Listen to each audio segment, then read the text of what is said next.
So now I will start my short kind of update presentation on what has been going on with the University of the Arctic this year. So I don't know if you all are familiar of what is University of the Arctic. So maybe I will just start by saying a few words about UArctic. So my name is Kirsi Latola, and I work as a Vice President Networks within UArctic. And UArctic is a network organization, and we cover we used to say that we cover all Arctic 8 countries, but currently all our Russian organizations are being paused. So that's why we have an empty spot on your right side in the map. The way UArctic work is that every year in its assembly, it accepts new members to our organizations. And this year, we had our assembly in Maine in late May, early June, and 11 new members were welcomed to the UArctic network, which means that our membership has grown now to 176. It used to be well over 230, but now it's 176. And we have new members from European countries, from North America as well, and particularly there's a lot of interest coming from Scotland, which is of course in UK. What also happens annually in UArctic Assembly is that new thematic networks are endorsed. And thematic network is a body, a platform within UArctic that I work very closely with. And the thematic networks are kind of a team-based networks, which has to include at least 3 UArctic member organizations who work together for a common goal. So they are team-based, mostly doing research and education on graduate level, but also a lot of knowledge sharing. And every year, new thematic networks are being endorsed as well in the assembly meeting. This year, there were 4 new thematic networks, and I think that our current number as a total is around 60, maybe 61 or something like that. Again, thanks to the Russia's attack to Ukraine, we have lost those networks that were led by Russian organizations. So we are not really deleting them, but they are on pause. And maybe one day we will be able to get them back as well as the Russian members. There's also a photo in this slide because this year we were happy to meet again face-to-face with our network leaders in Scotland in May. This is the first time since 2019 when we met in Saskatoon in Canada. So we have 4 new thematic networks. One is focusing on decolonization of Arctic library and archives metadata, which is from the Polar Libraries Colloquium. Then we have one network on Digital North. And actually the leader of this thematic network is now in University of Maine. Then we have thematic network on frozen Arctic conservation, which is hosted by U Lapland in Finland from Arctic Center, which is in the other 4A group. And then we have a network from Scotland with the partners in Faroe Islands and other small and also larger islands on the Northern Arctic Island studies research. Some words for thematic networks, if you are not familiar with those, because those are really focusing on many issues. We have networks who are solely completely working on indigenous education, for example, and indigenous knowledge. There are networks who do a lot of workshop with local communities. We have a very high science-based.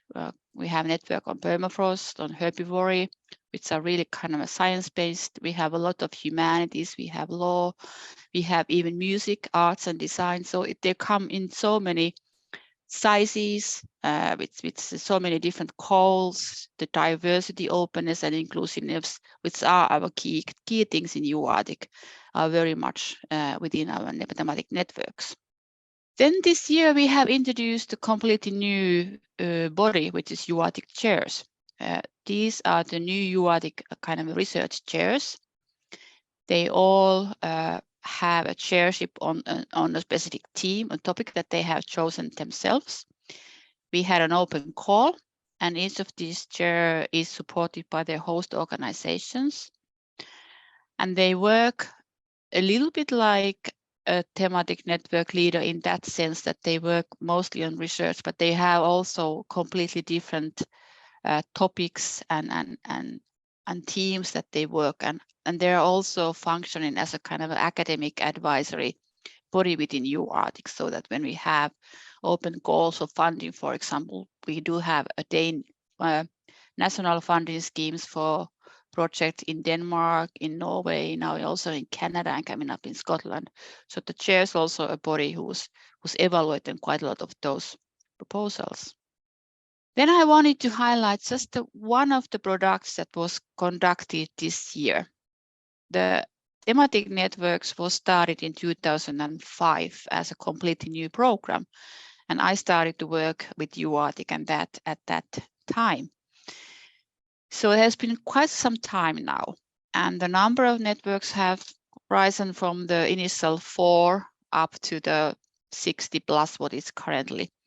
And what we did this year with the Canadian Global Affairs funding was a study, a kind of a survey and report on all the graduate education that was done by the thematic networks since the beginning. It meant that we were digging our archives, our own archives. We were contacting network leaders, the previous ones that we could catch, the current ones, and trying to ask that, what did you actually do and what happened? And we come up with the Vanessa Sparotto, who was working for me, a report, which is also available online in UArctic website. And we find out that there were 47 thematic networks that were conducting a graduate level courses. Altogether, 474 courses were identified. The number is not 100% true, because there was still a lot of things that were not reported to us. Approximately 11,000 students from 67 countries, and you can see from this map where the students came. So you can also see that there's a lot of interest coming from outside the Arctic countries. Russia has been doing a lot of education, which is, of course, in Russia, the UArctic had a really good setting because it was way of internationalization and it was very useful and needed for them. But as well in Norway, in Finland, where I'm based, and in all Arctic countries, a lot of in Europe, and of course also in North America and Greenland. What this report also includes, it's a kind of an impact assessment. There are a few students who were interviewed about the impact that they gain by taking part of these studies, these courses. In some cases, there's also full master programs jointly developed. So there are coming different levels as well. There's also a SWOT analysis and recommendations on what could be done better and what are the kind of benefits and things like that. So if you're interested in education done within UArctic during the past, how many years? 16 years, you are welcome to look at that report.